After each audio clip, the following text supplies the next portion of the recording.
वाला में इस पंडाल पे विराजमान आप सब गड्ढा गमेती मैट कोतवाल साधु संत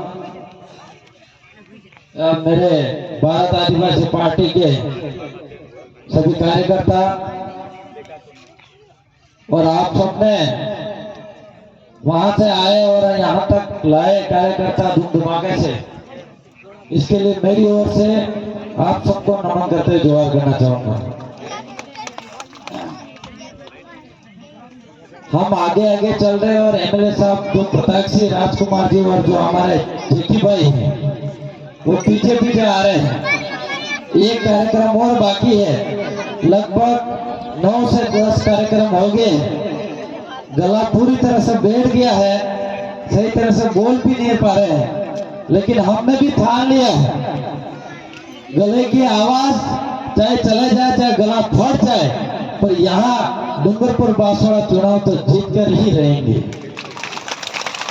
आज इतनी रात को, अंधेरी रात में आप सबकी, युवाओं की और माता बहनों की और बुजुर्गों की ये शकल यहाँ पे आपका साबित कर रही है, ये आपका हवा का रूप बता रहा है कि जरूर राजकुमार जी और जेकी भाई जयपुर और दिल्ली के अंदर पहुंचाने के लिए तैयार हुआ। आज जहां तक बात करें बांसवाड़ा की और भागीदारों की बात करें, आज मैं पूरा दिन यहाँ ही घूम रहा हूँ और हमारे बीच में मैं भूल गया कि एससी के भाई भी है, ओबीसी के भाई भी है और माइनॉरिटी समाज से भी आए हैं और जनरल समाज से भाई है, वो भी हमारे बीच में है इस पंडाल के अंदर। और मैं जिस सीट से जीत के आ रहा हूँ वो आजपुर विधानसभा सीट है, वहां पे भी मुझे काफी अच्छा सहयोग मिला सभी समाजों का। जब मैं 2018 के अंदर चुनाव लड़ा था तो कम वोटों से मेरी हार हुई थी, मात्र 2500 वोटों से रह गया था 2018 के अंदर, जब 2 विधायक जीत के गए थे, राजकुमार जी और राम प्रसाद जी, और मैं मात्र 2500 वोटों से रह गया था। लेकिन 5 साल जनता के बीच में रहा और उन लोगों ने उस समय 2018 में यही भड़काया था, हमारे कुछ एससी भाइयों को भड़काया, ओबीसी भाई और जनरल समाज को भी भड़काने का काम करा था। और कई भाई बातों में आके मुझे वोट नहीं करा था और एक तरफा वोट बीजेपी को कर दिया था, उस समय बीजेपी की जीत हो गई थी। लेकिन मैंने 5 साल जनता के बीच में रहा, चुनाव हारने के बाद भी, और लोगों को आशीर्वाद लेते रहा, सुख दुख में हमेशा लोगों के बीच में जाता रहा। तो 2023 के अंदर मैं चुनाव लड़ा, उस समय एसटी, एससी, ओबीसी और जनरल जो शोषित लोग थे, दबे हुए लोग थे, उन लोगों ने सबने मिलके मेरे को 30,000 वोटों से जीत हासिल कराई। इसलिए मैं आपको यहाँ पे जो एससी भाई आए हुए होंगे, ओबीसी समाज से भाई आए होंगे, आपको भी मैं कहना चाह रहा हूँ कि यहाँ पे ये लोग आपको भी भड़काएंगे, ये लोग बाहर के वीडियो इधर भी डालने का काम करेंगे, लेकिन आपको उनकी बातों के जासों में नहीं आना है और यहाँ पे सहयोग करना है भाई राजकुमार जी को। और जरूर राजकुमार जी दिल्ली के अंदर जिस तरह से आदिवासियों की आवाज उठा रहे, इस तरह से आपके लिए भी आवाज उठाएंगे, ये मैं आपसे वादा करा रहा हूं।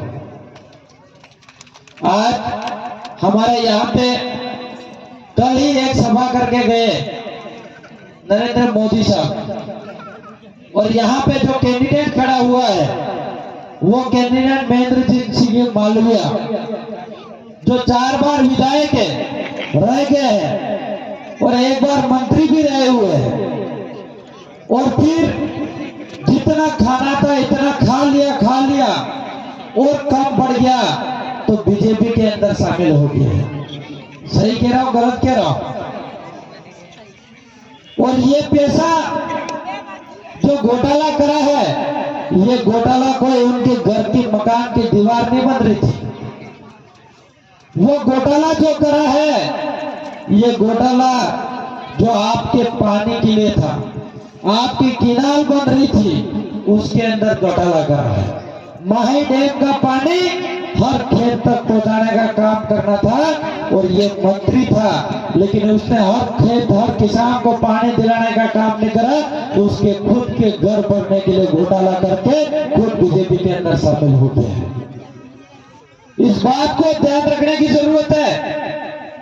और जिस पार्टी में ये शामिल हुआ है वो और जबरदस्त घोटाले करने वाली पार्टी है, जो बीजेपी की पार्टी है। आज देश लेवल के आप न्यूज देखते होंगे। आज मणिपुर की घटना देखो आप, वहां हमारे महिलाओं के साथ इतना व्यवहार गलत किया जाता है जो आपके सामने मैं बोल भी नहीं सकता, मुझे भी शर्म आती है।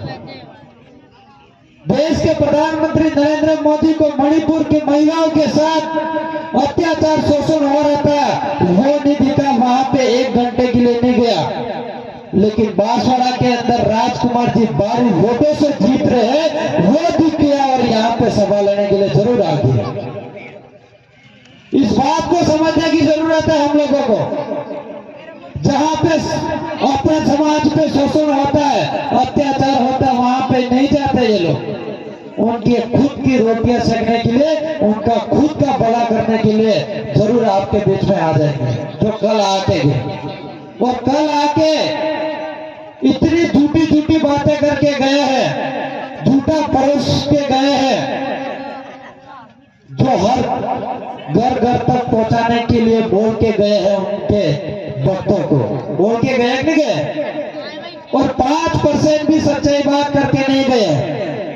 और मैं कहना चाह रहा हूं कि नरेंद्र मोदी के जो नीचे के लेवल के भक्त लोग बैठे हुए हैं, अंध भक्त, वो इतने भक्त बन चुके हैं कि मोदी चाहे कोई भी कह दे, लेकिन इस बात को जरूर मान लेंगे। आज एक कहना चाहूंगा, इतना झूठ बोलते हैं। अगर मोदी यूं कह दे कि ये देश की गोबर है और गोबर पड़ी है, उसको यूं कह दे मोदी की हलवा है खा लो यूं, तो उसके भक्त भी हलवा समझ के खा लेंगे और जनता को खिला देंगे। इतना झूठ कर रहे कि नहीं कर रही है? आज हर घर के अंदर झूठी राजनीति कर रहे। आज 10 साल तक बीजेपी ने राज करा है, क्या 10 काम में से गरीब किसान और व्यापारी के लिए भला करने का काम करा हो तो बता दो मेरे को। आज अगर बीजेपी ने किसी का भला करा है तो उद्योगपति और पूंजीवादी को लोगों का भला करने का काम करा है, इसके दोस्तों के घर बढ़ने का काम करा है, उसके कार्यकर्ताओं के घर बढ़ने का काम कर रहा है। लेकिन आम जनता, किसान, गरीब के व्यापारियों को काम करने का काम नहीं करा। इस बात को लेके ये जिस तरह से मैं आवाज बोल रहा हूं, और आपकी जो आवाज है वो आवाज दिल्ली के भेजने के लिए हम लोगों को तैयार होना पड़ेगा। दिल्ली के अंदर बैठी गूंगी सरकार को नहीं पता है कि डूंगरपुर बांसवाड़ा के अंदर किसान गरीब रहता है, वहां खेत में आज भी पानी नहीं मिल रहा, आज भी व्यापारी परेशान है। वो दिल्ली में बैठी सरकार को नहीं पता है। दिल्ली में बैठी हुई सरकार को ये नहीं पता है कि आज भी हमारे ही डूंगरपुर बांसवाड़ा के अंदर हॉस्पिटलों के अंदर दवाई करने वाला डॉक्टर और नर्स नहीं है, सही समय पे दवाई नहीं हो रही है। वो दिल्ली में बैठी सरकार को नहीं पता है। स्कूलों के अंदर अच्छी शिक्षा नहीं मिल रही है, वो नहीं पता है। वहां पे दिल्ली के अंदर जाके बताना पड़ेगा। वो बताने वाला व्यक्ति भाई राजकुमार जी को भेजने की जरूरत पड़ेगी कि नहीं पड़ेगी?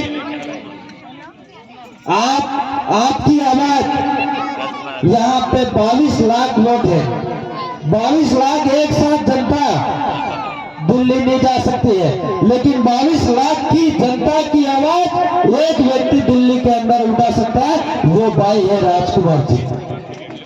और वो भाई आपको भेजना पड़ेगा।